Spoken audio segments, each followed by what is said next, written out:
Hello and welcome to How to Fix Your Broken Team Culture, where you're going to learn how to lead your team more effectively by creating a far more profitable, productive, and positive team culture. The content in this video is based on a leadership parable that I wrote a few years ago entitled Rapid Teamwork: How to Transform Any Group into a Great Team. What I found is that those readers and audience members who enjoyed the live events I presented, whether it was a conference, keynote, or a custom team building event, wanted more than just the insights and solutions I was able to share in the brief time we had together at those live events. I didn't always have the opportunity to go deep into implementing the ideas that I shared in the book.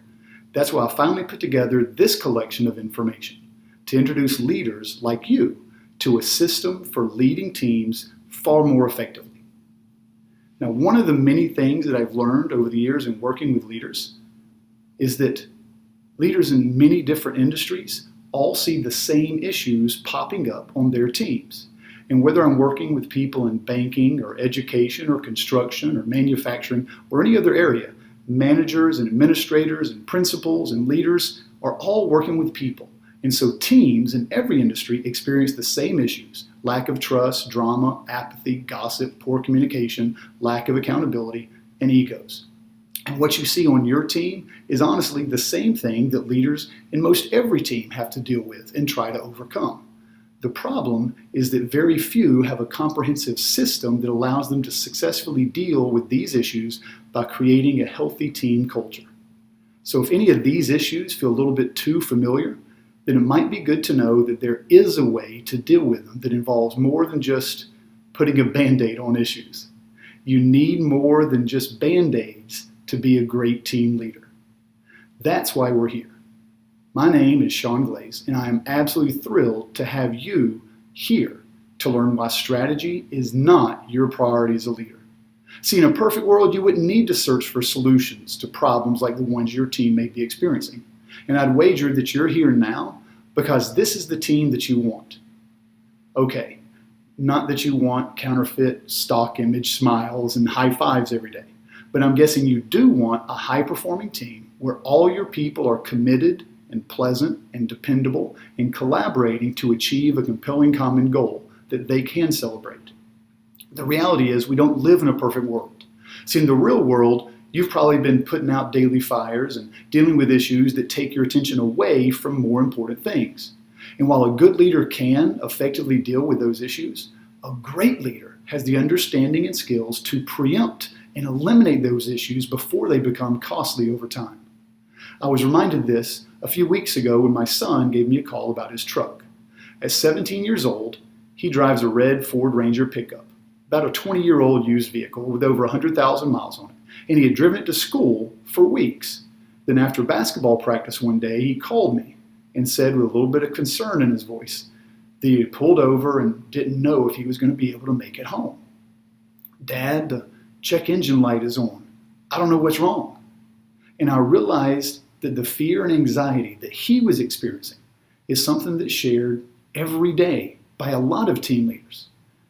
So you're going through your normal routine and something pops up, an issue, a problem, a behavior. That check engine light comes on, and you know that your team has an issue. You know there's something wrong that needs to be addressed. Now, if you're driving a 1998 Ford pickup truck, you're going to call somebody you can suggest you go to a service station, have them hook it up to a computer to diagnose exactly what the issue might be and what needs to be done to fix it. The problem is that with teams of people, you don't have that diagnostic tool. So as a leader, oftentimes you try to put Band-Aids on issues, but you don't always know what the real issue is. And so you spend time and energy developing the ability to deal with issues, or you look for somebody with an expertise who can take care of that check engine light and to get you and your team back on the road to your destination. That's exactly what I've been doing as a coach and as an author and as a speaker for decades. My name is Sean Glaze, and I'm the owner and founder of Great Results Team Building.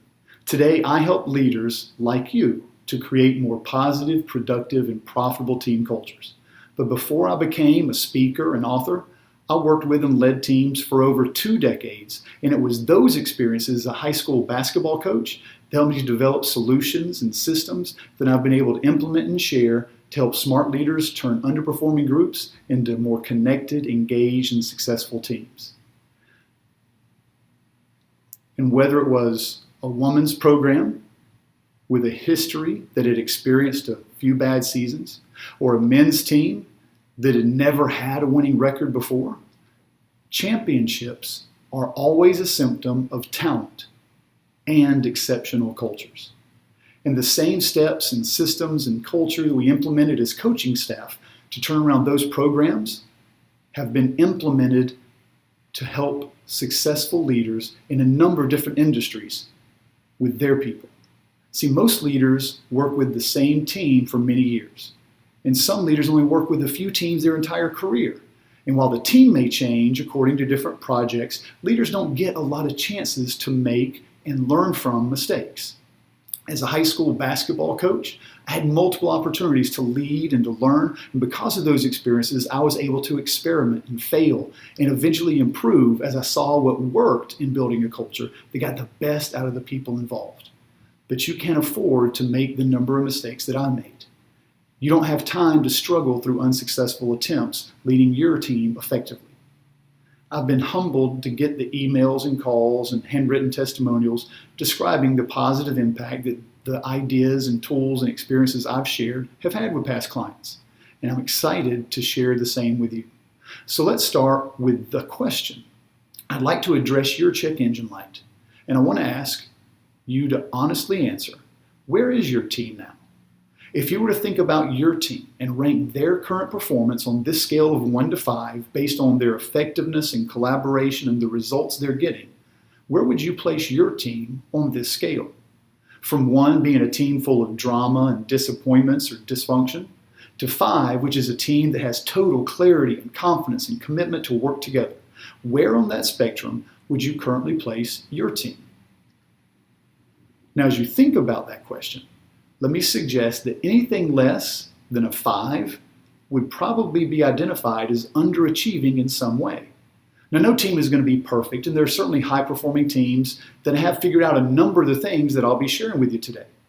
But the issue is that a majority of teams that I've worked with and leaders that I've spoken with have identified some neglected aspect of their team culture that is currently sabotaging the results their strategy could be getting if only they could build a better culture. That's why I'm excited to welcome you to this video about why strategy is not your priority as a team leader. Because although many organizations do focus on and invest resources in clarifying and communicating their strategy, the truth is the effective implementation of strategy is always affected by the quality of your team culture. Strategy is what you want to get done. Culture determines how well your people will do it. And no matter how hard you push your strategy, no matter how brilliant and bulletproof it might be, it'll always be influenced by the quality and commitment of your culture. In this video and the ones that will follow, I want to share with you how you can take specific steps starting today to find and fix what might feel broken in your team culture. Which leads me to this very important question. Now, I've asked hundreds of leaders this question over the years, and I've gotten answers like courage or honesty or ambition or charisma. But the truth is, while all of those are important, I think the most valuable leadership trait is this: awareness. As a leader, you can't be courageous if you don't realize there's danger. You can't be honest if you don't know the truth. And you can't be confident if you don't know that you're competent. And so all those other things largely rest upon the foundation of awareness. Bob Berg, author of The Go-Giver, writes that all self-improvement begins with awareness. It's only after you recognize an issue that you're in a position to improve it. And what I've learned over the years in working with teams is there are basically 4 different stages of awareness for leaders and even for your teams. In the first step, people are unaware. This is a leader or a teammate who doesn't even see that there are issues, who goes about the day completely oblivious to the fact that there are symptoms or issues that need to be dealt with. Most good leaders don't fall into stage 1. The second stage would be symptom awareness.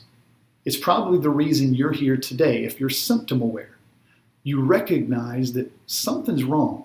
You see the check engine light coming on for your team, but you've not necessarily diagnosed exactly what may need to be addressed. Now, the third stage is problem aware, where you recognize that there's an issue and you're aware of exactly what it is that's causing that problem. And once you're aware of that, then you can actually move on to stage 4, which is finding a solution to address that specific problem you've identified. That ultimately is why you're here today. See, once you're aware that there are symptoms and you can diagnose the problem, you begin to search for a proven prescription that will solve those issues so your team can move forward and get the results that you want. Because ultimately, your job is to create an environment that promotes teamwork. And teamwork is the coordinated activities of a cohesive group that contribute diverse skills and resources to accomplish a compelling common goal. But that doesn't happen on its own. Just like you've never seen a turtle on a fence post without somebody having put it there, you're not going to see a group of people becoming a team and coordinating their activities and talents and understanding how to collaborate and contribute those skills and resources and committing to a goal unless leadership makes it so. And if you want better results, if you want to see your strategy succeed, that begins with making this commitment as a leader. I firmly and passionately believe that our number one goal as leaders, regardless of industry, should always be this: to serve and care about and encourage and support our people. Our job as leaders is to develop those around us. So, when you're considering where to invest your time and your resources, strategy isn't your priority. Your team culture is. Strategy is what you want to get done, but culture determines if and how well your people are going to do it. So how do you change team culture? Well, if you've got a great strategy, but you're struggling with changing the culture, strategy is going to fail. So the key component to your success is focusing on team culture. And culture has really become kind of a buzzword. But regardless of the tens of thousands of definitions you may have heard out there, I can tell you that culture is a very easy concept. Culture is nothing more than the behaviors that are allowed and repeated in your organization. But here's the thing. Culture is something that you can coach and change and improve and transform, because culture is just a set of behaviors. And behaviors are always a result of individual beliefs. And the beliefs of the people on your team are a result of their awareness. And their awareness will always be a symptom of the experiences that they've had. See, you believe what you believe, and you act the way you act because of the experiences that have informed your awareness. And so if you give people different experiences, if you give them better information, if you let them go through a new activity, then that changes their awareness, which changes their beliefs, and their behaviors necessarily change. And that's what creates a better culture. So your job as a leader is to give yourself first the experiences and awareness that will change your behaviors. And by changing your behaviors, you then give your team a different experience, which will place them on the same path. But the insights and activities and tools I'll be sharing are not just theory. My experiences as a leader allowed me to learn what works. And turns out the same things that built a successful culture for many basketball teams works in businesses as well. The system of solutions and easily repeatable steps that you're going to learn about are a deep dive into the issues that I shared in my first book, Rapid Teamwork. Building a culture that encouraged teamwork is something that I struggled with for years. And after I put together a rough idea of what it took to build an exceptional team culture as a coach, my family took a trip down the Nantahala River. And that rafting trip was something we did when our kids were still young. So we decided to go whitewater rafting for the first time, and we identified a company that provided rafts and guides, and we drove up on a pretty summer Saturday afternoon for a fun family adventure. What I didn't realize was that our guide would give me the framework for a story that shared the lessons and ideas that are essentially the things that you're going to need to turn around your individuals into a committed and connected team. It was the recognition that you're going to get through different rough waters and uncharted territory to get to a place you haven't been before. But the best thing you can have is a knowledgeable guide who's been there. That's what I want to do for you. So we've covered why strategy is not your priority as a leader. We've discussed why awareness is the most important trait that a leader can have. And we've identified what culture truly is and how experiences and awareness ultimately create the repeated behaviors that are going to rebuild your team culture. That's all for now. But coming up, you're going to end up getting access to video 2, where you'll learn the 3 traps that great leaders can avoid. And in video 3, you'll learn 5 fixable reasons why teams underachieve. You're on the way right now to fixing your broken team culture. And now you know why strategy is not your priority as a leader. I'm Sean Glaze, and I look forward to helping you lead your team.